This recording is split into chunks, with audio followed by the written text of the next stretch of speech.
Look at the question number 29 to 32.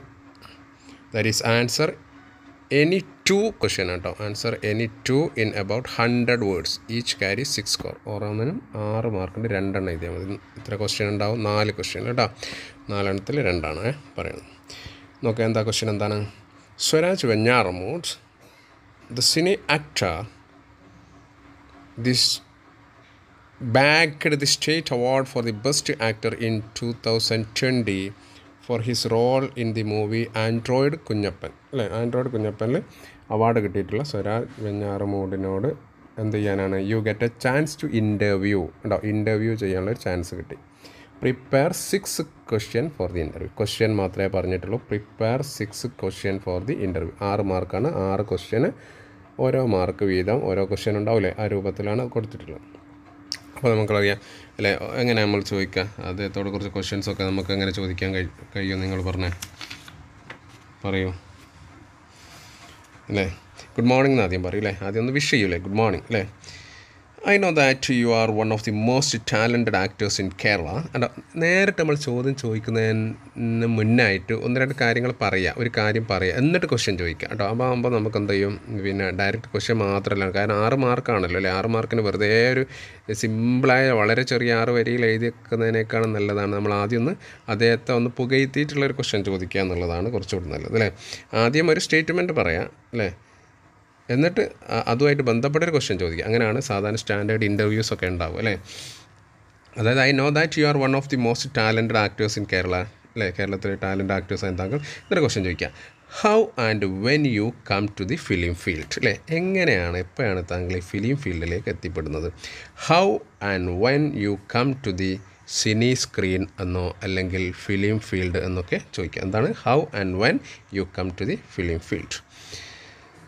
Okay, അടുത്ത question എന്ത് ചോദിക്കാം, ഇതുപോലെ തന്നെ ചോദിക്കാം അല്ലേ. യുവർ ക്യാരക്ടർ, അതായത് ആൻഡ്രോയിഡ് കുഞ്ഞപ്പനിലെ ആ character, your character in the film android Kunjappan is an ever appealing one. എല്ലാവരെയും ആകർഷിക്കുന്ന, എല്ലാവർക്കും അല്ലേ തട്ടുന്ന തരത്തിലുള്ളൊരു ക്യാരക്ടറായിരുന്നു താങ്കളുടെ ഈ ക്യാരക്ടർ അല്ലേ, എല്ലാവരുടെയും മനസ്സിലേക്ക് കയറുന്ന എന്നൊരു ക്വസ്റ്റ്യൻ.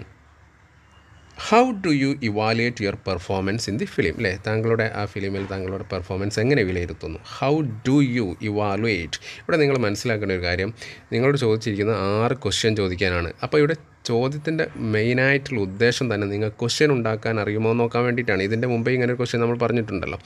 അപ്പോൾ അവിടെ ക്വസ്റ്റ്യൻ ഉണ്ടാക്കാൻ അറിയുമോ എന്ന് നോക്കാൻ വേണ്ടിയിട്ടാണ്. അപ്പോൾ ക്വസ്റ്റ്യൻ വേർഡ് കഴിഞ്ഞ ഉടനെ നമ്മൾ അവിടെ ഹെൽപ്പിംഗ് വേർബ്സ്, ഓക്സിലറി വേർബ് ഉപയോഗിക്കണം അല്ലേ. How you evaluate your performance അല്ല, ഹൗ ഡു യു ഇവാലുവേറ്റ് അല്ലേ. ക്വസ്റ്റ്യൻ വേർഡ് കഴിഞ്ഞ ഉടനെ അവിടെ എന്ത് വേണം പറയും, നിങ്ങൾ ഓക്സിലറി വേർബ് ഉപയോഗിക്കണം അല്ലേ. How do you evaluate your performance in the film. Okay, the next question. The character is both humorous and serious അല്ലേ. ആൻഡ്രോയിഡ് കുഞ്ഞപ്പല്ല ആ ക്യാരക്ടർ ഒരേ സമയത്ത് ഹ്യൂമറസും ആണ്, ഒരേ സമയത്ത് സീരിയസും ആണ് അല്ലേ. എന്നാണ് അടുത്ത question. Was it difficult for you to do this contrasting features. Was it difficult for you, അത് വളരെ ബുദ്ധിമുട്ടായിരുന്നില്ലേ താങ്കൾക്ക് ഒരേ സമയത്ത് കോമഡിയും സീരിയസും ആയിട്ട് അഭിനയിക്കാൻ വേണ്ടി അല്ലേ. Was it difficult for you to do this contrasting features എന്ന് ചോദിക്കാം കേട്ടോ. ദെൻ ആ രൂപത്തിലുള്ളൊരു ക്വസ്റ്റ്യനായി. പിന്നെ എന്ത് ചോദിക്കാം നമുക്ക് പറയാം സിമ്പിളായിട്ട്. Did you feel any difficulty in acting with an electronic gadget അല്ലേ. ഒരു ഇലക്ട്രോണിക് ഉപകരണമായ റോബോട്ടായിട്ട് അഭിനയിക്കുമ്പോൾ താങ്കൾക്ക് ഒരുപാട് ബുദ്ധിമുട്ട് ഉണ്ടായിരുന്നില്ലേ, അല്ലെങ്കിൽ ഒരു ഫീൽ ചെയ്തിരുന്നോ. Did you feel any difficulty in acting with an electronic gadget A robot അല്ലേ, അല്ലെങ്കിൽ വിത്ത് എ റോബോട്ട് എന്ന് മാത്രം ചോദിച്ചാൽ മതി. ഇലക്ട്രോണിക് ഗാഡ്ജറ്റ് നിങ്ങൾക്ക് എഴുതാൻ കിട്ടുന്നില്ലെങ്കിൽ ഇങ്ങനെ ചോദിച്ചാൽ മതി. Did you feel any difficulty in acting with an robot അല്ലേ. ഡിഡ് യു ഫീൽ എന്ന് പറഞ്ഞാൽ താങ്കൾക്ക് എന്തെങ്കിലും ബുദ്ധിമുട്ട് തോന്നിയിരുന്നോ. അത് യെസ് ഓർ നോ ക്വസ്റ്റ്യൻ ആണ് അല്ലേ. ഡിഡിലാണ് സ്റ്റാർട്ട് ചെയ്തത്. അങ്ങനെ കുറച്ചൊക്കെ സിമ്പിളായിട്ടുള്ള ക്വസ്റ്റ്യൻസ് നിങ്ങൾ ചോദിക്കാം കേട്ടോ. ഒരു 6 ക്വസ്റ്റ്യനാണ് ചോദിക്കുന്നത്. വേറെ ഏതെങ്കിലും ഈസി ക്വസ്റ്റ്യൻ നിങ്ങൾക്ക് അതുപോലെ തന്നെ ചോദിക്കാം അല്ലേ. അതുപോലെ തന്നെ you are one of the only actor to bag നേടിയ both the best actor national അവാർഡും ബെസ്റ്റ് കൊമേഡിയൻ സ്റ്റേറ്റ് അവാർഡും ഒരേ വർഷം തന്നെ താങ്കൾക്ക് നേടിയിരുന്നു. ഇത് നല്ലൊരു തമാശയാണല്ലോ എന്ന് പറയാം അല്ലേ. ഇറ്റ്സ് എൻ ഐറണിക് ആണ് അല്ലേ. It's an ironic. ആ കാര്യങ്ങൾ നമുക്കവിടെ പറയാം. തന്നെ അത്തരം തരത്തിലുള്ള ഏതെങ്കിലും കാര്യങ്ങൾ നിങ്ങൾക്ക് സിമ്പിളായി ചോദിക്കാം. അടുത്ത ക്വസ്റ്റ്യൻ നോക്കൂ. The lockdown has confined us to our homes അല്ലേ. ലോക്ക്ഡൗൺ നമ്മളെല്ലാവരെയും വീട്ടിലാക്കി.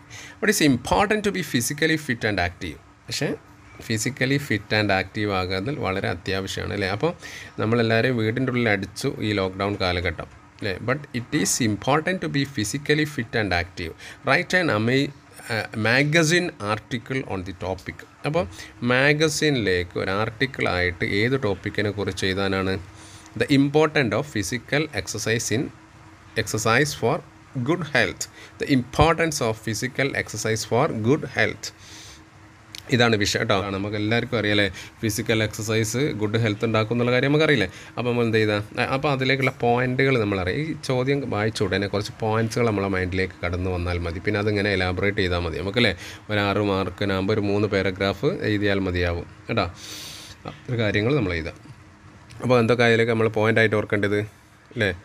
Physical exercising is most essential for proper health and fitness. അത് തന്നെ നമുക്ക് സിമ്പിളായിട്ട് എഴുതാം അല്ലേ. പ്രോപ്പർ ഹെൽത്ത് ആൻഡ് ഫിറ്റ്നസ്സിന് വളരെ എസെൻഷ്യലാണ് എന്ത് ഫിസിക്കൽ എക്സസൈസ് എന്നുള്ളത്. ദെൻ പിന്നെ അത് തന്നെ പിന്നെ നീട്ടിപ്പരത്തി പറയാം. If you are not healthy you cannot lead a happy life. If you are not healthy you cannot lead a happy life. അതുപോലെ തന്നെ എക്സസൈസ് ഹെൽപ്സ് ഇൻ മെയിൻറ്റെയിനിങ് എന്തൊക്കെ ഓക്സിജൻ ലെവൽ, അതുപോലെ ഇൻക്രീസ് ദി ബ്ലഡ് സർക്കുലേഷൻ. ഇതൊക്കെ എന്ത് ചെയ്യും physical എക്സസൈസിലൂടെ ഇതാക്കാൻ നമുക്ക് സാധിക്കും. അതുപോലെ തന്നെ ബ്ലഡ് സർക്കുലേഷൻ വരുമ്പോൾ നമ്മൾ കോൺസെൻട്രേഷൻ ഇൻക്രീസ് ചെയ്യും. സ്റ്റഡിയിലൊക്കെ നമ്മൾ കോൺസെൻട്രേഷൻ കൂടും. അതുപോലെ തന്നെ നമ്മളെ സ്ട്രെയിനും സ്ട്രെസ്സൊക്കെ റെഡ്യൂസ് ആവും അല്ലേ. നമ്മളുടെ സ്ട്രെസ്സുകളൊക്കെ റെഡ്യൂസ് ആവും. അതുപോലെ തന്നെ പിന്നെന്തൊക്കെ പറയാം, സൗണ്ട് ബോഡിയിലാണ് സൗണ്ട് മൈൻഡ് ഉണ്ടാവുക അല്ലേ. ഒരു നല്ല ഫിറ്റായ സൗണ്ട് മീൻസ് ഫിറ്റ് എന്നുള്ളതാണ്. സൗണ്ട് ബോഡിയിലാണ് സൗണ്ടായൊരു മൈൻഡ് ഉണ്ടാവും അല്ലേ. ആരോഗ്യമുള്ള ശരീരത്തിലെ ആരോഗ്യമുള്ള മനസ്സുണ്ടാവുള്ളൂ. അതും ഈ ഫിസിക്കൽ എക്സസൈസിൻ്റെ ഇമ്പോർട്ടൻ്റ് ആണ്. ഇത്തരം കാര്യങ്ങളൊക്കെ നമ്മളവിടെ പറയാൻ പറ്റും. പിന്നെ നമ്മുടെ നെഗറ്റീവ് എനർജി റിലീസാകും ഫിസിക്കൽ എക്സസൈസിലൂടെ പിന്നെ പങ്കെടുക്കുന്നതിലൂടെ. ഈ തരം കാര്യങ്ങളൊക്കെ നമ്മൾ സിമ്പിളായിട്ട് ഒന്ന് പറയാം കേട്ടോ. അതാണ് അവിടെ പറഞ്ഞിട്ട് നമ്മൾ എലാബറേറ്റ് ചെയ്തിട്ട് എഴുതേണ്ടത്. അങ്ങനെ 2-3 പോയിൻറ്റുകൾ നമ്മളെ മൈൻഡിലേക്ക് കൊണ്ടുവരിക എന്നുള്ളതാണ്. അടുത്ത ക്വസ്റ്റ്യൻ എന്താണ്? Your younger brother is at your aunt's house. നിങ്ങളുടെ യങ്ങർ ബ്രദർ എവിടെ താമസം? ഓണ്ടിൻ്റെ വീട്ടിലാണ്. Write a letter to him given a tips on growing up to become a good man. അപ്പോൾ ഒരു ജ്യേഷ്ഠൻ എന്നുള്ള നിലയിൽ നിങ്ങൾ അനിയനൊരു ഉപദേശം കൊടുക്കുക. എന്താണ് വിഷയം? On growing up to become a good man. ഒരു നല്ല മനുഷ്യനായി വളരാൻ, ഒരു പെർഫെക്റ്റ് മാനായി വളരാനുള്ള കുറച്ച് ഉപദേശങ്ങളൊക്കെ പറഞ്ഞുകൊണ്ട് ഒരു ലെറ്റർ അനിയൻ സെൻഡ് ചെയ്യാനാണ് പറഞ്ഞിട്ടുള്ളത്. You may refer to the ideas from the poem if by Rudyard Kipling. ഉണ്ടോ റുദിയാദ് കിപ്പിങ്ങിൻ്റെ ഇഫിൽ അതിലെന്താ മെയിനായിട്ട് പറയുന്നത് തന്നെ the characteristic traits of a perfect man ആണല്ലേ. ഒരു പെർഫെക്റ്റ് മാൻ ആവാനുള്ള ക്യാരക്ടറിസ്റ്റിക് ട്രേറ്റ്സ് ആണ് അതിൽ പറയുന്നത്. അപ്പോൾ നിങ്ങൾ അത് നന്നായിട്ട് നിങ്ങൾക്ക് എത്രത്തോളം അറിയാം അതിനനുസരിച്ച് നിങ്ങൾ കത്തിൻ്റെ സ്റ്റാൻഡേർഡും കൂടും. മനസ്സിലുണ്ടോ? അപ്പോൾ അനിയനോട് പറഞ്ഞു കൊടുക്കുക, സ്വപ്നം കാണണം പക്ഷേ സ്വപ്നത്തെ മാസ്റ്റർ ആക്കരുത്. ചിന്തിക്കണം പക്ഷേ ചിന്തയെ ലക്ഷ്യമാക്കാൻ പാടില്ല. അതുപോലെ തന്നെ നീ എന്തിയെ പഠിക്കണം, നീ എന്ത് ട്രെയിൻ ചെയ്യണം. You will train to treat success and failure alike. മനസ്സിലായിട്ടുണ്ടോ? അതുപോലെ തന്നെ പിന്നെ നഷ്ടം സംഭവിച്ചാൽ don't breathe a word about your loss. അതുപോലെ തന്നെ start again at your beginning അല്ലേ. ഇത്തരം കാര്യങ്ങളൊക്കെ പറയാം. അങ്ങനെ കുറേ കാര്യങ്ങൾ അതിൽ ഒരു 8 കാര്യങ്ങൾ പിന്നെ ഈഫിലെ പോയിൻ്റ് നോക്കിയിട്ട് അനിയൻ ഉപദേശിക്കുന്ന രൂപത്തിലേക്കാക്കി മാറ്റി നമ്മൾ എന്ത് ചെയ്യുക, പറയുക എന്നുള്ളതാണ് അവിടെ പറയേണ്ടത്. Next question number 32. I feel ashamed to face Mrs. Clifford. So I wrote a letter to them announcing my departure and bidding them goodbye. ഇതെവിടെയുള്ള ഡയലോഗാണ് നിങ്ങൾ പറയൂ? മിസ്സിസ് ക്ലിഫോർഡ് ഉണ്ട് അല്ലേ. അങ്ങനെ കുറേ കാര്യങ്ങളില്ലേ കേട്ടാൽ നമുക്കറിയാം. ദ പ്രൈസ് ഓഫ് ഫ്ലവേഴ്സിൽ ഡയലോഗാണ്. ആര് പറയുന്നതാണ്? ഗുപ്തയുടെ ഡയലോഗാണ് അല്ലേ. എനിക്ക് മിസ്സിസ് ക്ലിഫോർഡിനെ ഡയറക്റ്റായി ചെന്ന് കാണാൻ ഷെയിം തോന്നി. എന്തിനാണ് ഷെയിം തോന്നി നമുക്കറിയാം അല്ലേ. നേരത്തെ മരിച്ചിരുന്നു, പക്ഷേ ക്രിസ്റ്റൽ റിങ് നോക്കി നമ്മുടെ ഗുപ്ത പറഞ്ഞത് ഇപ്പോഴും ജീവിച്ചിരിപ്പുണ്ട്, സുഖമാണെന്നായിരുന്നു അല്ലേ. അതുകൊണ്ട് തന്നെ അദ്ദേഹം പറഞ്ഞത് തെറ്റിപ്പോയതിൻ്റെ ഒരു ഷെയിമാണ്. So I wrote a letter to them announcing my departure and bidding them good bye. These are Gupta's words അല്ലേ, ഇത് ഗുപ്ത പറഞ്ഞ വാക്കാണ്. ഇത് സ്റ്റോറി ഇതിൽ പ്രൈസ് ഓഫ് ഫ്ലവേഴ്സിൽ write an email that Gupta would have return to Mrs Clifford. അങ്ങനെ നേരിട്ട് പോകാതെ മിസ്സിസ് ക്ലിഫോർഡിന് മിസ്റ്റർ ഗുപ്ത ഒരു മെയിൽ അയക്കുകയാണ് ചെയ്യുന്നത്. ഇന്ന് എൻ്റെ അവസാനത്തെ ദിവസമാണ് ലണ്ടനിൽ, ഞാൻ എൻ്റെ നാട്ടിലേക്ക് ഇന്ത്യയിലേക്ക് പോവുകയാണ്. നിങ്ങൾ നേരിട്ട് വന്ന് കാണണമെന്നുണ്ടായിരുന്നു, പക്ഷേ നേരിട്ട് വന്ന് കാണാനുള്ള ധൈര്യം എനിക്കില്ല. എനിക്ക് വല്ലാതെ ഷെയിമായി പോയി അല്ലേ. അന്ന് ഞാൻ നിങ്ങളോടൊരു കളവ് പറഞ്ഞതു ക്രിസ്റ്റൽ റിങ് നോക്കി. ആദ്യമായിട്ട് അതിനെ ഞാൻ നിങ്ങളോട് അപ്പോളജി ചോദിക്കുകയാണ്. ഏതായാലും നിങ്ങളോടൊപ്പമുള്ള എൻ്റെ ആ മെമ്മറി, എൻ്റെ ഫാമിലിയുമായിട്ടുള്ള സ്വീറ്റ് മെമ്മറിയോട് കൂടിയാണ് ഞാൻ ഇന്ന് നാട്ടിലേക്ക് പോകുന്നത് എന്നൊക്കെ പറഞ്ഞുകൊണ്ട് നിങ്ങൾ എന്ത് ചെയ്യുക, ആ ഇമെയിലേക്ക് അവിടെ ആദ്യമായി നിങ്ങൾ മനസ്സിലാക്കേണ്ടത്, ഇമെയിൽ നിങ്ങൾ ചെയ്യുമ്പോൾ സാധാരണ പോലെ ഒരു 32 ക്വസ്റ്റ്യൻ ആൻസർ ചെയ്തുകൊണ്ട് ഒരു പാരഗ്രാഫ് പോലെ എഴുതിയാൽ പോരാ. ഇമെയിലിൻ്റെ ഡിസൈൻ തന്നെ വരയ്ക്കണം. അവിടെ ഡിസൈൻ വരച്ചാൽ മാത്രം നിങ്ങൾക്ക് അവിടെ 2 മാർക്ക് കിട്ടും. പ്രത്യേകം മനസ്സിലാക്കുക. നല്ലൊരു പെൻസിൽ എടുത്തിട്ട് 2 എന്ന് എഴുതുക. എന്നിട്ട് നീണ്ട കോളം വരച്ചിട്ട് ആ 2 ഇമെയിൽ എന്താണ് മിസ്സിസ് clifford@gmail.com അല്ലേ, അങ്ങനെ എന്തെങ്കിലും ഒരു ID കൊടുക്കുക കേട്ടോ. ഇമെയിൽ ID കൊടുത്തിട്ട് പിന്നെ നിങ്ങൾ എന്തൊക്കെ ചെയ്യുക, CC BCC സബ്ജക്റ്റ് എന്നൊക്കെ പറഞ്ഞിട്ട് അങ്ങനെ ഒരു ഡിസൈൻ വരച്ചുകൊണ്ടായിരിക്കണം നിങ്ങൾ എഴുതുന്നത് കേട്ടോ. എന്നിട്ട് ഏറ്റവും താഴെ നിങ്ങൾ ആർക്കാണ് ഇതിൻ്റെ റിപ്ലൈ കിട്ടേണ്ടത്, ഗുപ്ത അല്ലേ, gupta@gmail.com അല്ലേ, അങ്ങനെയൊക്കെ പറഞ്ഞുകൊണ്ട് നിങ്ങൾക്ക് ആ സംഭവം എഴുതുക. റിപ്ലൈ കിട്ടാനുള്ള ഗുപ്തയുടെ ഇമെയിൽ ID യും താഴെ എഴുതുക. ആ രൂപത്തിൽ നിങ്ങൾക്ക് അങ്ങനെ ചെയ്യാവുന്നതാണ് കേട്ടോ. ഇമെയിൽ ID എങ്ങനെയാണ് ഒരു ഇമെയിലിൻ്റെ ആൻസർ എങ്ങനെ ചെയ്യുക എന്നുള്ളത് ഞാൻ എൻ്റെ വീഡിയോയിൽ കൊടുത്തിട്ടുണ്ട്. ആ ഭാഗം നിങ്ങൾ കണ്ടാൽ മതി, ഹൗ ടു റൈറ്റ് ഇമെയിൽ എന്നുള്ളത് കേട്ടോ. ഓക്കെ, അപ്പോൾ ഇതിലെ കണ്ടൻറ്റ് എന്തായിരിക്കണം കേട്ടോ, ഞാൻ നേരത്തെ പറഞ്ഞല്ലോ. ആദ്യം എന്ത് ചെയ്തു, 2 മിസ്സിസ് clifford@gmail.com എന്ന കാര്യങ്ങളൊക്കെ എഴുതുന്നു. എന്നിട്ട് നമ്മൾ പറയുന്നു how are you, hope you are fine, സുഖം തന്നെ അല്ലേ, സുഖമെന്ന് കരുതുന്നു അല്ലേ. I can't meet you in person, നേരിട്ട് വന്ന് കാണണമെന്നുണ്ടായിരുന്നു പക്ഷേ കഴിയില്ല. I can't meet you in person to inform you of my departure to India, ഇന്ത്യയിലേക്ക് എൻ്റെ ഡിപ്പാർച്ചർ നേരിട്ട് അവിടെ വന്ന് പറയണമെന്നുണ്ടായിരുന്നു.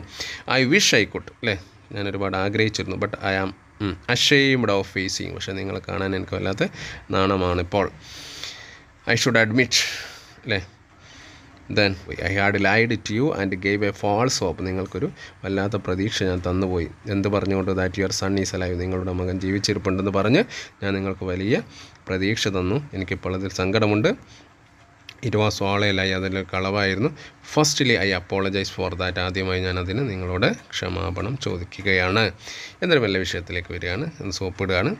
I had spend such a nice time with your families അല്ലേ during my days here in London, ഈ ലണ്ടനിൽ എൻ്റെ ദിവസങ്ങളൊക്കെയും സുന്ദരമാക്കിയത് നിങ്ങളുടെ ഫാമിലി ആയിരുന്നു. Now I am returning to my sweet memory, now I am returning with your sweet memories അല്ലേ. You and Maggie will always leave in my heart എന്നൊക്കെ പറഞ്ഞുകൊണ്ട് ഒന്ന് ഒരു സിമ്പിളായ ഒരു ഇമെയിൽ നമ്മൾ എഴുതുക കേട്ടോ.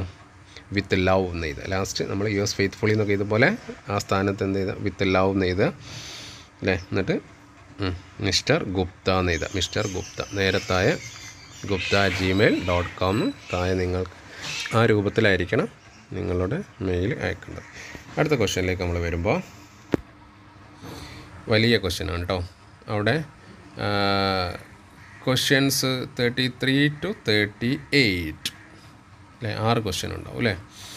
ആൻസർ എനി 3 ഇൻ 120 വേർഡ്സ് ആണ്. ഓരോന്നിന് 8 മാർക്കുണ്ട്. പ്രത്യേകം മനസ്സിലാക്കുക, വളരെ സിമ്പിളായിരിക്കും ഇതിലുള്ള ക്വസ്റ്റ്യൻ. അപ്പോൾ ഇത് എഴുതാൻ വേണ്ടി നിങ്ങൾക്ക് സമയം കിട്ടണമെങ്കിൽ ആദ്യമേ നമ്മൾ സ്പീഡിൽ എഴുതി വരണം, മനസ്സിലായോ. ഇതൊക്കെ നല്ല ഈസിയുള്ള ക്വസ്റ്റ്യൻ ആയിരിക്കും. ഇത് നോക്കുമ്പോൾ 3-24 അല്ലേ, പാസ്സാനുള്ള മാർക്ക് ഈ ഏരിയയിൽ നിന്ന് കിട്ടില്ലേ. അപ്പോൾ അവിടെ നിങ്ങൾ മനസ്സിലാക്കേണ്ടത് ഇതൊക്കെ എഴുതാൻ നമുക്ക് ടൈം കിട്ടണമെങ്കിൽ നമ്മൾ ആദ്യമേ ഇങ്ങനെ ടൈം വെച്ച് കൃത്യമായിട്ട് പോകണം. ഒന്നിൻ്റെ മുകളിൽ കിട്ടി, അത് കിട്ടിയില്ലെങ്കിൽ വെട്ടി തിരുത്തി അടുത്ത ഇത് എഴുതി വീണ്ടും വെട്ടി അങ്ങനെ കളിക്കാൻ പാടില്ല. നമുക്ക് കൃത്യമായിട്ട് സ്പീഡിൽ എഴുതി പഠിച്ചെങ്കിൽ മാത്രമേ നമുക്ക് ഈ ക്വസ്റ്റ്യൻസൊക്കെ എഴുതാൻ കഴിയുള്ളൂ. ഇതെന്താണ്, you visited a hill station during your summer holidays, write a travel essay to published to your school magazine about the place you visit അല്ലേ. അപ്പോൾ നിങ്ങളൊരു ടൂർ പോവുകയാണ്, ഹിൽ സ്റ്റേഷനിലേക്കാണ്. ഹിൽ സ്റ്റേഷൻ എന്ന് പറഞ്ഞാൽ നിങ്ങൾക്ക് വേണമെങ്കിൽ വയനാട് എഴുതാം, മൂന്നാർ എഴുതാം അല്ലേ, അങ്ങനെയൊക്കെ ഏത് സ്ഥലവും നിങ്ങൾക്ക് എഴുതാൻ സാധിക്കും അല്ലേ. അപ്പം അതിലെന്തൊക്കെ വേണം, ഹിൻസ് കൊടുത്തിട്ടുണ്ട്. ഈ ഹിൻസ് നിങ്ങളെ ബുദ്ധിമുട്ടിക്കാനല്ല ഈ ഹിൻസ് കൊടുക്കുന്നത്, നിങ്ങളുടെ ആൻസർ ട്രാക്ക് കൃത്യമാക്കാൻ വേണ്ടിയാണ്. നിങ്ങൾ കാർഡ് കയറി എഴുതുന്നതിന് വേണ്ടിയിട്ട്, നിങ്ങളുടെ കാര്യങ്ങളിലേക്ക് ഒതുക്കി നിർത്താൻ വേണ്ടിയിട്ട്, നിങ്ങളുടെ പോയിൻ്റ് മറന്നു പോകുമ്പോൾ അടുത്ത പോയിൻ്റ് ഹിൻസിൽ നോക്കിയാൽ നിങ്ങൾക്ക് മനസ്സിലാവും ഇനി എന്തൊക്കെ ചെയ്തോ, ഞാൻ എന്തെല്ലാം ഉൾപ്പെടുത്തി, ഡിസ്ക്രൈബ് ചെയ്തോ സ്ഥലം അല്ലേ, ഇനി പിന്നെ അവിടെയുള്ള ക്ലൈമറ്റ് എന്തായിരുന്നു, ഹിസ്റ്റോറിക്കൽ ഇമ്പോർട്ടൻസ് എന്താണ് അല്ലേ, അവിടുത്തെ സ്പെഷ്യൽ അട്രാക്ഷൻ എന്താണ്, ഇതൊക്കെ നിങ്ങൾക്ക് പിന്നെ പോയിൻ്റ് ഓർക്കാൻ വേണ്ടിക്കൊണ്ടാണ് ഈ ഹിൻസ് കൊടുക്കുന്നത്. ഹിൻസ് നല്ല ഉപകാരത്തിന് വേണ്ടിയാണ് കൊടുക്കുന്നത്, മനസ്സിലാക്കുക നിങ്ങൾ കേട്ടോ. ഓക്കെ, അപ്പം നമുക്ക് എന്ത് എഴുതാം, എ ട്രിപ്പ് ടു മൂന്നാർ എന്നൊക്കെ എഴുതാം അല്ലേ, എ ട്രിപ്പ് ടു മൂന്നാർ എന്ന് നിങ്ങൾക്ക് എഴുതാം. This year we planned a long trip to Munnar അല്ലേ, അങ്ങനെയൊക്കെ എഴുതാം. With my family so that we can enjoy ourselves together എന്നൊക്കെ പറഞ്ഞുകൊണ്ട് എഴുതാം അല്ലേ.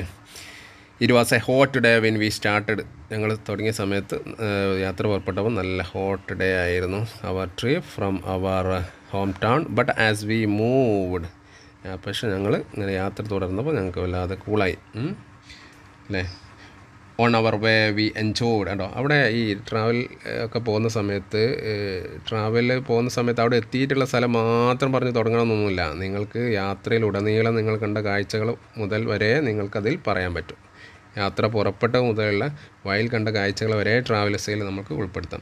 ഞാൻ ഇതിനെക്കുറിച്ച് കൂടുതലൊന്നും പറയുന്നില്ല. ഞാൻ ട്രാവൽ എസ്സേ എന്ന് പറഞ്ഞ് കൃത്യമായിട്ട് തന്നെ ട്രാവൽ എസ്സേ ഞാൻ വീഡിയോ ചെയ്തിട്ടുണ്ട്, നിങ്ങൾക്കറിയാം. ഏതിലാണത്, 13 മോസ്റ്റ് ഇമ്പോർട്ടൻറ്റ് ക്വസ്റ്റ്യൻസ് എന്ന് പറഞ്ഞിട്ടുള്ള ആ സീരീസിൽ കൃത്യമായിട്ട് ട്രാവൽ എസ്സേ ഞാൻ പറഞ്ഞിട്ടുണ്ട്. ട്രാവൽ എസ്സേ മാത്രമല്ല, ട്രാവൽ ഇൻഫോ, ടൂറിസ്റ്റ് ഗൈഡായിട്ട് എങ്ങനെയാണ് ഒരാൾക്ക് അഭിനയിക്കാൻ കഴിയുക അല്ലേ. Suppose you are A tourist guide എന്നൊക്കെ പറഞ്ഞ ക്വസ്റ്റ്യൻ വരും കേട്ടോ.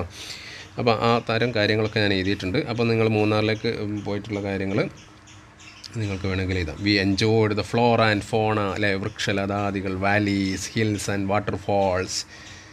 The best thing about is the velvet tea garden everywhere. The velvet tea gardens അല്ലേ, tea gardens. We loved walking along with this and have taken a lot of photos there. We have taken a lot of photos. The endless waterfalls, the tea plantation, the spice plantations, and we were amused by the scenery over there. അതുപോലെ തന്നെ Eravikulam national park is another wonderful experience. അപ്പോൾ major attractions അവിടെ പറഞ്ഞിട്ടുണ്ട്. ആ സ്ഥലത്ത് പോയാൽ നിങ്ങൾ കാണുന്ന പ്രധാനപ്പെട്ട അട്രാക്ഷൻ എന്തൊക്കെയാണ് അല്ലേ, അവിടുത്തെ സ്പെഷ്യൽ അട്രാക്ഷൻസ് എന്തൊക്കെയാണ്, അതൊക്കെ നിങ്ങൾക്ക് ഇതിൽ ഉൾപ്പെടുത്തണം. അതുപോലെ നിങ്ങൾ മനസ്സിലാക്കേണ്ട ഒരു കാര്യം, ആ സ്ഥലം നിങ്ങളിൽ എന്ത് ഇമ്പ്രഷനാണ് ഉണ്ടാക്കിയത്, അത് വളരെ ഇമ്പോർട്ടൻ്റ് ആണ്. ആ സ്ഥലം നിങ്ങളിൽ എന്ത് ഇമ്പ്രഷൻ ഉണ്ടാക്കി അല്ലേ. ഇറ്റ് വാസ് ആൻ ഇമ്മമറബിൾ എക്സ്പീരിയൻസ് എന്നൊക്കെ പറയാം. ഇറ്റ് വാസ് ആൻ ഇമ്മമറബിൾ എക്സ്പീരിയൻസ് എന്നൊക്കെ പറഞ്ഞിട്ട് നിങ്ങൾക്കത് എന്താക്കാവുന്നതാണ്, ഒന്ന് ഉഷാറാക്കാൻ കഴിയും കേട്ടോ. അതുപോലെ തന്നെ it was really a feast to our eyes, ഇത് കണ്ണിന് യഥാർത്ഥത്തിലൊരു വിരുന്ന് തന്നെയായിരുന്നു അല്ലേ. It was really a feast to our eyes. അപ്പോൾ അങ്ങനെ കുറേ കാര്യങ്ങൾ നമ്മളിങ്ങനെ ഇടയ്ക്കിടയ്ക്ക് പറഞ്ഞു കൊടുക്കണം. ആ സ്ഥലത്തിൻ്റെ എത്രത്തോളം നിങ്ങളിൽ അത് മതിപ്പുണ്ടാക്കിയെന്ന് അറിയാൻ വേണ്ടിയിട്ട്. അതാണ് ട്രാവലേഴ്സിൻ്റെ പ്രധാനപ്പെട്ട ഒരു ഘടകം തന്നെ അതാണ് അല്ലേ. It was a heart throbbing scene അല്ലേ, ഹൃദയം തുടിപ്പിക്കുന്ന ഒരു കാഴ്ച തന്നെയായിരുന്നു യഥാർത്ഥത്തിൽ അത്. ഇതൊക്കെ നിങ്ങൾ പറയാം കേട്ടോ. എന്തായിരുന്നു, കണ്ണിനൊരു വിരുന്നായിരുന്നു എന്ന് പറയുന്നത്. It was really a feast to our eyes. ഇത്തരം കാര്യങ്ങളൊക്കെ നിങ്ങളിങ്ങനെ പറഞ്ഞുകൊണ്ടിരിക്കണം അല്ലേ. അതുപോലെ തന്നെ ഇൻ ദിസ് നാഷണൽ പാർക്ക് എന്താണ് അവിടെ, നീലഗിരി ടാർ അല്ലേ, അവിടുത്തെ പ്രത്യേകതരം അനിമലാണ്. We saw an animal that is about the extinct. The echo point വേറൊന്നാണ് കേട്ടോ. എക്കോ പോയിൻറ്റ്, മൂന്നാറിലെ എക്കോ പോയിൻറ്റ്. എന്താ എക്കോ പോയിൻറ്റിൻ്റെ പ്രത്യേകത, it was a thrilling experience where he had fun with, അവിടെ ഞങ്ങൾ തമാശ ഉണ്ടാക്കി. എന്താണ്, with shouting our names loudly and hearing it back the way. അല്ലെങ്കിൽ നമ്മൾ എന്ത് പറഞ്ഞാലോ തിരിച്ച് തന്നെ ഇങ്ങനെ പ്രതിധ്വനിക്കും. അതാണ് എക്കോ പോയിൻറ്റ് എന്ന് പറയുന്ന ഒരു സ്ഥലം. അവിടെയുള്ള ഒരു പ്രധാനപ്പെട്ട അട്രാക്ഷനാണ് ആ എക്കോ പോയിൻറ്റ് അല്ലേ. We are also went to blossom international park. അപ്പോൾ അവിടുത്തെ പ്രധാനപ്പെട്ട സ്ഥലങ്ങളെക്കുറിച്ച് നോക്കാം. നമ്മൾ എന്തൊക്കെ പറഞ്ഞത്, എന്തിനൊക്കെ കുറിച്ച് നമ്മൾ പറഞ്ഞു, ഇരവികുളം നാഷണൽ പാർക്ക് പറഞ്ഞു, എക്കോ പോയിൻറ്റ് പറഞ്ഞു, then next one blossom international park പറഞ്ഞു. എന്താണ്, which is A garden which അഡ്മിറബിൾ flowers അല്ലേ, ഒരുപാട് ഫ്ലവേഴ്സ് ഉള്ള സ്ഥലമാണ്. മൈൻഡ് ബ്ലോയിങ് സറൗണ്ടിങ്സ് ആണ് അവിടെ. അതുപോലെ തന്നെ Munnar is an unforgettable experience in our life. The natural scenery, waterfalls, റിവറിനൊക്കെ കുറിച്ച് പറഞ്ഞു അല്ലേ. ഞങ്ങൾക്ക് അവിടെ നിന്ന് പോരാൻ തോന്നിയില്ല എന്നാണ്. We did not feel like leaving the place കേട്ടോ. അത്രത്തോളം ഞങ്ങളത് സ്നേഹിച്ചു എന്നുള്ളതാണ്. ആ സ്ഥലത്ത് ഞങ്ങൾക്ക് ഇഷ്ടമായി എന്നൊക്കെ പറയാം കേട്ടോ. അത്തരം കാര്യങ്ങളൊക്കെ പറയാം. പിന്നെ നമുക്കിങ്ങനെ വന്നിട്ട് നമുക്ക് എന്ത് പറയാം, നെക്സ്റ്റ് നോക്കൂ നിങ്ങൾ. ആൻസർ ഇനി 3 എന്നാണ് പറയുന്നത്. നമുക്ക് ആ ടോപ്പിക്കിൽ ഫോക്കസ് ഏരിയ ആയിട്ട് ബന്ധപ്പെട്ട് മാത്രം പറയാം. ബാക്കിയുള്ളത് പിന്നെ എന്താ പറയുക 3 എണ്ണം നമുക്കിതിൽ പറഞ്ഞാൽ മതി ഇപ്പം. പിന്നെ അതുപോലെ തന്നെ ലാസ്റ്റിലത്തെ ഒരു പോയട്രിൻ്റെ ഒരു ഭാഗം ഉണ്ടാവില്ല, ഒരു പുതിയ പോയട്രി തന്നിട്ട് അപ്രീസിയേഷൻ എഴുതാനുണ്ടാവില്ല. 100% ഉണ്ടാകുന്ന ഒരു ക്വസ്റ്റ്യൻ പുതിയ പോയട്രി തരും, എന്നിട്ട് അതിൻ്റെ അപ്രീസിയേഷൻ എഴുതാൻ നിങ്ങളോട് പറയും കേട്ടോ. നിങ്ങൾ എക്സാം ഹാളിൽ നിന്ന് മാത്രം കാണുന്ന പുതിയ പോയട്രി ആയിരിക്കും. അതുകൊണ്ട് അതും ഇവിടെ പറഞ്ഞതുകൊണ്ട് കാര്യമല്ല, കാരണം ഈ പോയട്രി ആയിരിക്കില്ല എക്സാമിന് വരിക. അതുകൊണ്ട് ഞാനവിടെ എൻ്റെ യൂട്യൂബിൽ പറഞ്ഞിട്ടുണ്ട് ഒരു പുതിയ പോയട്രി എങ്ങനെയാണ് നമ്മൾ അപ്രീസിയേഷൻ എഴുതുക. ഏത് പോയട്രി ചോദിച്ചാലും എങ്ങനെ ഇതൊരു മിനിമം 8ൽ 4 മാർക്ക് എങ്ങനെ എഴുതിയാലും നിങ്ങൾക്കത് കിട്ടുന്ന രൂപത്തിലേക്ക് വളരെ ഈസി ആയിട്ട് ആ അപ്രീസിയേഷൻ എങ്ങനെയാണ് എഴുതുക എന്ന് പറഞ്ഞിട്ടുണ്ട്. റൈറ്റിംഗ് അപ്രീസിയേഷൻ എന്ന് പറഞ്ഞിട്ടുള്ള ഒരു സിമ്പിളായിട്ടുള്ള വീഡിയോ കേട്ടോ. മിനിമം 4 മാർക്സ് നിങ്ങൾക്ക് കിട്ടാൻ എന്ത് ചെറിയ ട്രിക്കുകളാണ് നിങ്ങൾ ഉപയോഗിക്കേണ്ടത്. ഒരു റിസ്ക്കും ചെയ്യാതെ നിങ്ങൾക്ക് നേടിയെടുക്കാം. അത് ആരും ഒഴിവാക്കരുത്. അപ്പോൾ ശ്രദ്ധിക്കുക. അതുപോലെ തന്നെ അതിനേക്കാൾ നിങ്ങൾക്ക് മാർക്ക് പിന്നെ ഈ 3 എണ്ണത്തിൽ തന്നെ കൂടുതൽ കിട്ടുന്നു ഉറപ്പുണ്ടെങ്കിൽ നിങ്ങൾക്ക് അപ്രീസിയേഷൻ ഒഴിവാക്കാം കേട്ടോ. ശ്രദ്ധിക്കുക. അപ്പോൾ അത്തരം കാര്യങ്ങൾ നമ്മൾ ശ്രദ്ധിക്കണം. പഠിച്ചതിൽ തന്നെ നിങ്ങൾക്ക് 3 വന്നിട്ടുണ്ട്, നല്ല കോൺഫിഡൻ്റ് ആണെങ്കിൽ നിങ്ങൾ അപ്രീസിയേഷൻ എഴുതണമെന്നില്ല കേട്ടോ. അതുപോലെ തന്നെ 35ാമത്തെ ക്വസ്റ്റ്യൻ എന്താണ്? The secret titles of Kadavu describe the story of 2 women who had been attacked by outsiders. Do you think women in our society to face similar problems? അത് നോക്കൂ നിങ്ങൾ. കണ്ടാബു ഐലൻഡിൽ നമുക്കറിയാം അല്ലേ, ആ 2 സ്ത്രീകളെയും ഫിഷർമാൻ ഒന്ന് സീസ് ചെയ്ത് അറിയാമല്ലോ, എന്നിട്ട് അറ്റാക്ക് ചെയ്തല്ലേ. ഇതുപോലെ സെയിം തിങ് നമ്മുടെ സൊസൈറ്റിയിൽ നടക്കുന്നില്ലേ? ഉണ്ട്. Draft the script of the speech you will deliver in your school assembly on women's day topic. Women's day അല്ലെ, March 8 ഇൻ്റർനാഷണൽ വുമൻസ് ഡേ ആണ്. ആ ദിവസം നിങ്ങൾ സ്കൂൾ അസംബ്ലിയിൽ സംസാരിക്കുക. എന്താണ്? Problems faced by women in our society. ഏതാണ് അസംബ്ലിയിൽ നിങ്ങൾ സംസാരിക്കേണ്ട പ്രസംഗത്തിൻ്റെ വിഷയം എന്താണ്? Problems faced by women in our society. അല്ലെ, നമ്മുടെ സ്ത്രീകൾ സമൂഹത്തിൽ അനുഭവിച്ചു വരുന്ന പ്രശ്നങ്ങളെക്കുറിച്ചാണ് നമ്മൾ എന്ത് ചെയ്യേണ്ടത്? ഈ വിഷയത്തിൽ ഈ അസംബ്ലിയിൽ നമ്മൾ സംസാരിക്കേണ്ടത്. മനസ്സിലുണ്ടോ? അപ്പോൾ അവിടെ നമുക്ക് പറയാം സ്പീച്ചല്ലേ. അപ്പോൾ നിങ്ങൾ എന്ത് പറയും? ആരൊക്കെ ഉണ്ടാവും അസംബ്ലിയിൽ? പറയും നിങ്ങൾ. Respected principal, teachers and my dear friends അല്ലേ. A warm welcome to one and all gathered here. ഇവിടെ കൂടിയിട്ടുള്ള എല്ലാവർക്കും വാം ആൻഡ് വെൽക്കം. എന്താണ്? A warm welcome to one and all gathered here. As we know that, നമുക്കറിയാം, as we know that today March 8 അല്ലേ is international women's day ആണ്. എന്താണ് the purpose behind celebrating this day? എന്താണ് ഇതിൻ്റെ മുന്നിൽ ഈ celebration പിന്നിൽ പിന്നെ ആഘോഷിക്കുന്നതിന് പിന്നിലുള്ളത്? സ്ത്രീകളുടെ അവകാശങ്ങൾ സംരക്ഷിക്കുക എന്നുള്ളത്. Then still as we know, എന്നാലും നമുക്കറിയാം, there are various issues and problems which women generally face in society. ഒരുപാട് പ്രശ്നങ്ങൾ ഇന്നും സ്ത്രീകൾ അനുഭവിക്കുന്നുണ്ട്. I would like to list some of them before you. ഞാൻ കുറച്ച് കാര്യം നിങ്ങളുടെ മുന്നിൽ പറയാം അവരനുഭവിക്കുന്ന പ്രയാസങ്ങൾ. So that you would aware of those problem. എന്നാൽ അല്ലേ, അതുകൊണ്ട് ഞാനിത് പറഞ്ഞാൽ നിങ്ങൾക്ക് എന്താവും? കുറച്ച് കാര്യങ്ങളെക്കുറിച്ച് അവെയർ ആകും നിങ്ങൾ. അതായിരിക്കണം ഫസ്റ്റ് പാരഗ്രാഫിലായിട്ട് വരേണ്ടത് കേട്ടോ. പിന്നെ എന്താ വരേണ്ടത്? നമ്മൾ സ്പീച്ചിൻ്റെ കണ്ടൻറ്റിലേക്ക് പോകണം അല്ലേ. എന്തൊക്കെയാണ് പ്രധാനപ്പെട്ട problems? Female foetus is aborted in the womb of mother after foetal sex discrimination. അതാണ് ഏറ്റവും വലിയ പ്രശ്നം. ഭ്രൂണഹത്യ അല്ലേ, അമ്മയുടെ വയറ്റിൽ വെച്ച് തന്നെ പെണ്ണാണെന്ന് തിരിച്ചറിഞ്ഞാൽ ഭ്രൂണഹത്യ ഉണ്ടാകുന്നു. ഫീമെയിൽ ഫോയിറ്റസ് ഈസ് അബോർഷൻ ചെയ്യുന്നു. Aborted in the womb of mother after foetal sex discrimination അല്ലേ. അതുപോലെ തന്നെ which is common in many parts of India. അത്രയും കാര്യങ്ങൾ പറയണം അല്ലേ. പിന്നെ അതുപോലെ തന്നെ girl child is sexually exploited at home, at street, public places, transports, offices extra. ഇതൊക്കെ മറ്റൊരു പ്രോബ്ലമാണ്.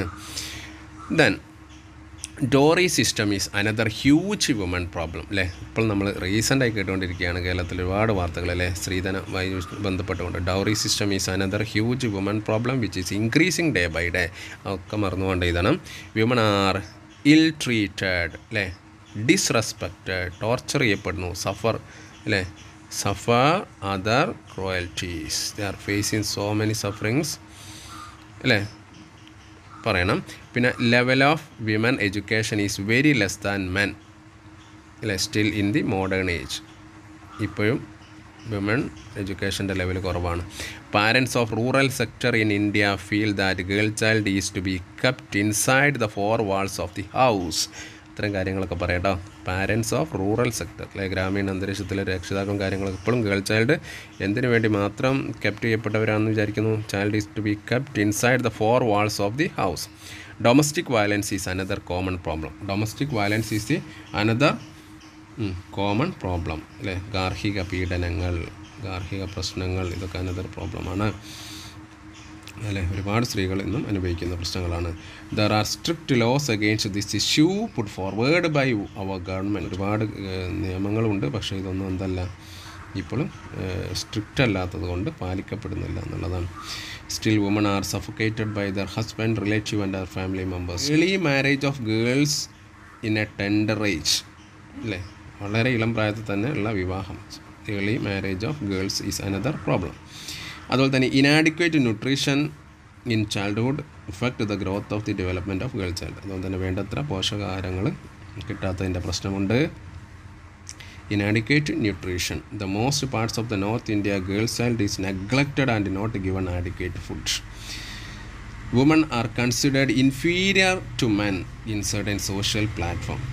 പല സോഷ്യൽ പ്ലാറ്റ്ഫോമിലും സ്ത്രീകളെ ഇൻഫീരിയർ ആയിട്ടാണ് കാണുന്നത്. They are not even allowed to come to the forefront, മുന്നിലേക്ക് വരാൻ അനുവദിക്കുന്നില്ല.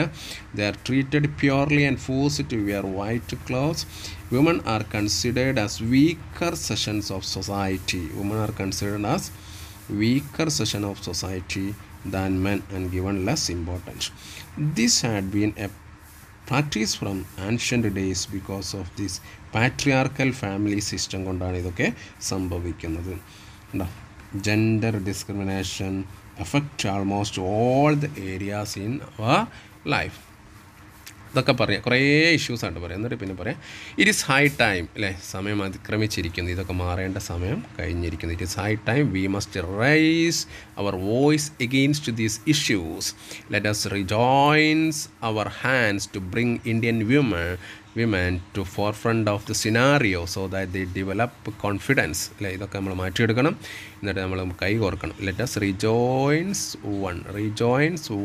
our hands എന്തിനാണ്? ടു ബ്രിങ് ഇന്ത്യൻ വുമൺ എന്തിന്? To the forefront of the scenario അല്ലേ, സീനറിയുടെ മുമ്പിലേക്ക് അല്ലേ, സമൂഹത്തിൻ്റെ മുഖ്യധാരയിലേക്ക് അവരെ കൊണ്ടുവരാൻ നമ്മൾ ഒരുമിച്ച് പ്രയത്നിക്കണം. എന്നാലേ അവരുടെ എന്ത് ഡെവലപ്പ് ചെയ്യുള്ളൂ? കോൺഫിഡൻസ് ഡെവലപ്പ് ചെയ്യുള്ളൂ. So that the develop confidence. Central and state government along with the women child are trying their level best to support the upliftment of women. Women are not a doll to be kept at home. സ്ത്രീകൾ എന്തല്ല, പാവകളല്ല വീട്ടിൽ സൂക്ഷിക്കുക. But to B empowered, അവരൊക്കെ എന്ത് ചെയ്യപ്പെടേണ്ടതുണ്ട്? ശാക്തീകരിക്കപ്പെടേണ്ടതുണ്ട്. ഇതൊക്കെ പറയാം. അങ്ങനെ കുറച്ച് കാര്യങ്ങളൊക്കെ പറഞ്ഞിട്ട് thank you for patiently listening to me, അത് പ്രത്യേകം ശ്രദ്ധിക്കുക. കൺക്ലൂഡ് ചെയ്യുന്നു അല്ലേ. എന്നെ ശ്രദ്ധാപൂർവ്വം ക്ഷമയോട് കൂടി എൻ്റെ പ്രസംഗം കേട്ടതിൽ നന്ദിയുണ്ട്. Thank you for listening to me and have a nice day. Good. Okay, thank you എന്നൊക്കെ പറയാം. ഇനി നമുക്കറിയാം അതുപോലെ തന്നെ നമ്മൾ ഫോക്കസ് ഏരിയയിൽ വരുന്ന മറ്റൊന്ന് ഏതാണ് നോക്കുക. 37th ക്വസ്റ്റ്യൻ നോക്കൂ. A seminar is to be conducted in your class on the topic the relevance of Gandhian values in the present time. വർത്തമാന കാലഘട്ടത്തിൽ ഗാന്ധിയൻ മൂല്യങ്ങളുടെ പ്രസക്തി എന്നുള്ള വിഷയത്തെക്കുറിച്ച് ഒരു സെമിനാർ നിങ്ങളുടെ ക്ലാസ്സിൽ നടന്നു അല്ലേ. U are one of the participant, അതിലൊരു പാർട്ടിസിപ്പൻറ്റ് നിങ്ങളായിരുന്നു. അപ്പോൾ നിങ്ങളുടെ അവസരം വരുമ്പോൾ നിങ്ങൾ എങ്ങനെയാണ് പറയുക? How write the paper for the seminar. ഉണ്ടോ? ആ സംഭവമാണ് എഴുതാൻ പറഞ്ഞിട്ടുള്ളത്. Write the paper for the seminar. Okay, അപ്പോൾ നിങ്ങൾ എന്ത് ചെയ്യും? നിങ്ങൾ അത് ആൻസർ ചെയ്യുക. എങ്ങനെയാണ് ഡിയർ സ്റ്റുഡൻസ്? ആദ്യം തന്നെ നിങ്ങൾ എന്ത് പറയും? ഗുഡ് മോർണിംഗ് എവരി വൺ എന്ന് പറയും അല്ലേ. എന്നിട്ടോ പിന്നെന്താ നിങ്ങൾ പറയുക? Thank you for giving me such an opportunity. I feel the topic we selected for our seminar is most relevant അല്ലേ. വളരെ പ്രധാനപ്പെട്ട ഒരു വിഷയമാണ് നമ്മൾ എടുത്തിട്ടുള്ളത്. ദെൻ പിന്നെന്തൊക്കെ പറയൂ? We know the sacrifice our father of nation took to liberate us അല്ലേ. ഗാന്ധിജിയുടെ ആ സാക്രിഫൈസാണ് നമ്മൾ എന്തിലേക്ക് എത്തിച്ചത്? Liberate us from the clutches of foreign rule അല്ലേ. വിദേശ ഭരണത്തിൻ്റെ ആ ക്ലച്ചസിൽ നിന്ന് നമ്മളെ ഫ്രീഡം കിട്ടിയ അല്ലേ, നമുക്ക് ലിബറേഷൻ നേടിത്തന്ന ഗാന്ധിയുടെ സാക്രിഫൈസാണ് നമുക്കെല്ലാവർക്കും അറിയാം. പിന്നെന്തൊക്കെ പറയാം, it is our proud that a man like Gandhiji was born in India and be our father of nation. ഗാന്ധിയെപ്പോലെ ഒരാൾ ഇന്ത്യയിൽ പിറന്നതും രാഷ്ട്രപിതാവായതും നമുക്ക് അഭിമാനമാണെന്നൊക്കെ 1-2 സെൻറ്റൻസ് പറയാം കേട്ടോ. പിന്നെ നമുക്കെന്ത് പറയാം, പിന്നെ നമ്മൾ മെല്ലെ വിഷയത്തിലേക്ക് വരികയാണ്. Gandhiji had his dream. ഗാന്ധിജിക്ക് ഒരുപാട് സ്വപ്നങ്ങളുണ്ടായിരുന്നു. വിഷൻ ആൻഡ് പ്രിൻസിപ്പിൾസ് അല്ലേ.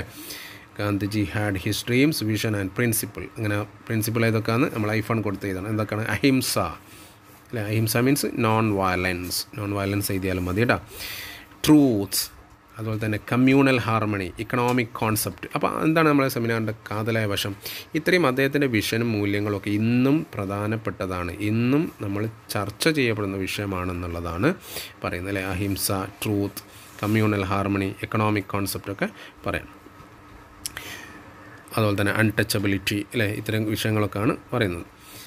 But it seems that India had forgotten his values and his principle അല്ലേ. അപ്പോൾ ചോദ്യം, പക്ഷേ ഇപ്പോൾ ഗാന്ധിയുടെ ഈ വാല്യൂസൊക്കെ മറന്നു പോയോ ഇന്ത്യൻ ജനത എന്ന് നമ്മൾ ആലോചിച്ച് പോകുന്നു അല്ലേ.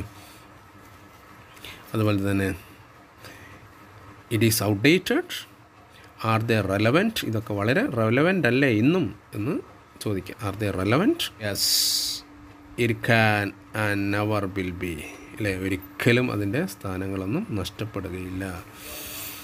Never be outdated. ഗാന്ധിയുടെ ഇതിന് വാല്യൂസ് ഒന്നും ഒരിക്കലും ഔട്ട്ഡേറ്റ് ആവുകയില്ല. It has a perennial value, it has a permanent value, it has a permanent value. But it is true that we moved away from his value. പക്ഷേ നമ്മളെല്ലാവരും അതിൽ നിന്ന് വ്യതിചലിച്ച് പോയിട്ടുണ്ട് എന്നുള്ളതൊരു സത്യമാണ്. Violence has become a mark of the world. ലോകത്തെ എവിടെ നോക്കിയാലും വയലൻസാണ്. In the name of politics, രാഷ്ട്രീയത്തിൻ്റെ പേരിൽ, കാസ്റ്റിൻ്റെ പേരിൽ, ലാംഗ്വേജിൻ്റെ പേരിൽ we quarrel. In the name of politics, caste, language we quarrel. Even in the name of love we began to show violence. Tolerance, one of Gandhiji strong principle. അതുപോലെ തന്നെ ഗാന്ധിൻ്റെ അടുത്തൊരു പ്രിൻസിപ്പിളാണ് tolerance അല്ലേ. സാഹോദര്യം, സഹിഷ്ണുത എന്നൊക്കെ പറയുന്നത്. Tolerance, one of the Gandhiji strong principle അല്ലേ. അതും പോയിക്കൊണ്ടിരിക്കുകയാണ്. We move along the path of violence അല്ലെങ്കിൽ ഇൻടോളറൻസിൻ്റെ പാത്താണ് നമ്മൾ സ്വീകരിച്ചിട്ടുള്ളത്. ഗാന്ധിയുടെ ആ പ്രിൻസിപ്പിളിൽ നിന്ന് നമ്മൾ വീണ്ടും വ്യതിചലിച്ച് പോകുന്നുണ്ട്. അങ്ങനെ ഇൻടോളറൻസിൻ്റെ വഴി നമ്മൾ സ്വീകരിച്ചാൽ it leads to violence also. We can build a strong society and world upon the foundation of tolerance. Let all live together in peace and harmony. എല്ലാവരും നമ്മളെപ്പോലെ തന്നെ ജീവിക്കണമെന്ന് നമ്മൾ കരുതണം. Aggression against woman is on hike അല്ലെ. സ്ത്രീകൾക്ക് മുകളിലുള്ള അതിക്രമം കൂടി വരികയാണ്. Aggression against woman is on hike. Gandhiji dreamed of an India where both men and women enjoy same status, equal status, but even after decades of independence it is not achieved അല്ലേ. വർഷങ്ങളായിട്ടും ഇത് നമ്മൾ നേടിയിട്ടില്ല. It is time to think of his principles. അതുപോലെ തന്നെ economic independence is another principle of Gandhiji അല്ലേ. സാമ്പത്തിക സ്വാതന്ത്ര്യം എന്ന് പറയുന്നത് മറ്റൊരു പ്രിൻസിപ്പിളായിരുന്നു. We haven't achieved it. ഇതൊന്നും നമ്മൾ നേടിയെടുത്തിട്ടില്ല. The rural folk of India live in poverty അല്ലേ. ഇന്ത്യയിലെപ്പോഴും ഗ്രാമീണ ജനത അല്ലേ ഇപ്പോഴും പട്ടിണിയിൽ തന്നെയാണ്. Truth has vanished from us. മറ്റൊന്നാണ് എന്താ പറയുന്നത്, ഗാന്ധിജി സ്റ്റുഡ് ഫോർ ട്രൂത്ത് എന്ന് നമ്മൾ പറയുന്നുണ്ട് അല്ലേ. അപ്പോൾ സത്യവും എന്ന് നമ്മൾ മറന്നു പോയിരിക്കുന്നു. Truth has vanished from us. സത്യസന്ധത നമ്മളെ മൈൻഡിൽ നിന്ന് അപ്രത്യക്ഷമായിരിക്കുന്നു. Gandhiji stood for uncompromising truth. Gandhian principle never dies. Gandhian principle ഒരിക്കലും എന്ത് ചെയ്യില്ല, ഡൈസ് ആവില്ല, ഒരിക്കലും പിന്നെ പ്രാധാന്യം കുറയില്ല. It is never outdated. It is never outdated. then his vision and teachings are helpful to build a modern India, though there are many isms. His principles stand high. Thank you എന്നൊക്കെ പറഞ്ഞുകൊണ്ട് നമ്മൾ എന്ത് ചെയ്യുക, കാര്യങ്ങൾ നമ്മളവിടെ പറയാം കേട്ടോ. എന്നിട്ട് for listening, thank you for listening me എന്നൊക്കെ പറയാം. ഓക്കെ, അപ്പോൾ ആ രൂപത്തിലാണ് നമ്മൾ എന്ത് ചെയ്യേണ്ടത്, ഇതൊക്കെ അറ്റൻഡ് ചെയ്യുന്ന കുറച്ച് പോയിൻറ്റുകളൊക്കെ നമ്മൾ എഴുതിയെടുക്കുക. അതുപോലെ തന്നെ അങ്ങനത്തെ ക്വസ്റ്റ്യൻ വരും എന്ന് കരുതിക്കൊണ്ട് കുറച്ച് പോയിൻറ്റ്സൊക്കെ നമ്മൾ ആദ്യമേ ഓൾറെഡി ഉണ്ടാക്കിക്കൊണ്ട് പോകണം. നമുക്കറിയാം ഗാന്ധിയൻ പ്രിൻസിപ്പിൾ എന്ന് പറയില്ല, ഒന്നുകിൽ ഗാന്ധിൻ്റെ ഏതെങ്കിലും സ്പീച്ച് വരും, അല്ലെങ്കിൽ ആർട്ടിക്കിൾ എഴുതാനുണ്ടാവും. ആൻഡ് ദെൻ ഗാന്ധി കെയിമെന്ന് അത്തരം ക്വസ്റ്റ്യനൊക്കെ നമ്മൾ പ്രതീക്ഷിക്കുന്നുണ്ട്. അപ്പോൾ ഒരു സ്പീച്ച് ഓൾറെഡി ഉണ്ട്, അത് ഞാൻ എൻ്റെ വീഡിയോയിൽ ചെയ്തിട്ടുണ്ട്. ഗാന്ധി ആൻഡ് ദെൻ ഗാന്ധി കെയിമിൽ ഗാന്ധിയോട് അനുബന്ധിച്ച് അസംബ്ലിയിൽ നടത്തുന്ന ഒരു സ്പീച്ച് കേട്ടോ, അതേ സംഭവം ഞാൻ ചെയ്തതാണ്. അപ്പോൾ അതും കാര്യങ്ങളൊക്കെ നോക്കുക. പിന്നെ ഫോക്കസ് ഏരിയൻ്റെ ടോപ്പിക്ക് വിശദമായിട്ട് കൃത്യമായിട്ട് എല്ലാവരും ടെക്സ്റ്റ് പിന്നെ വെച്ചുകൊണ്ട് തന്നെ പഠിക്കണം. അത്തരം കാര്യങ്ങൾ നിങ്ങൾ ശ്രദ്ധിക്കണം. അതുകൊണ്ട് ടെക്സ്റ്റിൻ്റെ പേജസ് വെച്ചുകൊണ്ട് തന്നെ ഞാൻ എന്ത് ചെയ്തിട്ടുണ്ട്, എൻ്റെ വീഡിയോസ് എല്ലാ ഫോക്കസ് ഏരിയയിൽ വരുന്ന എല്ലാ ടോപ്പിക്കും ഡീറ്റെയിൽ ആയിട്ട് കൃത്യമായിട്ട് ഞാൻ പേജ് വെച്ചുകൊണ്ട് തന്നെ ക്ലാസ് എടുത്തതായിട്ടുണ്ട്. അപ്പോൾ അതൊക്കെ നിങ്ങൾ ഒന്ന് നോക്കുക. ഒരു 5-5.5 മണിക്കൂർ കൊണ്ട് എല്ലാ ചാപ്റ്റേഴ്സ് നിങ്ങൾക്ക് കവർ ചെയ്യാൻ കഴിയും. അങ്ങനെ 2 തവണ നോക്കിയാൽ മതി. അപ്പോൾ അത്തരം കാര്യങ്ങൾ ശ്രദ്ധിക്കുക. Okay, thank U.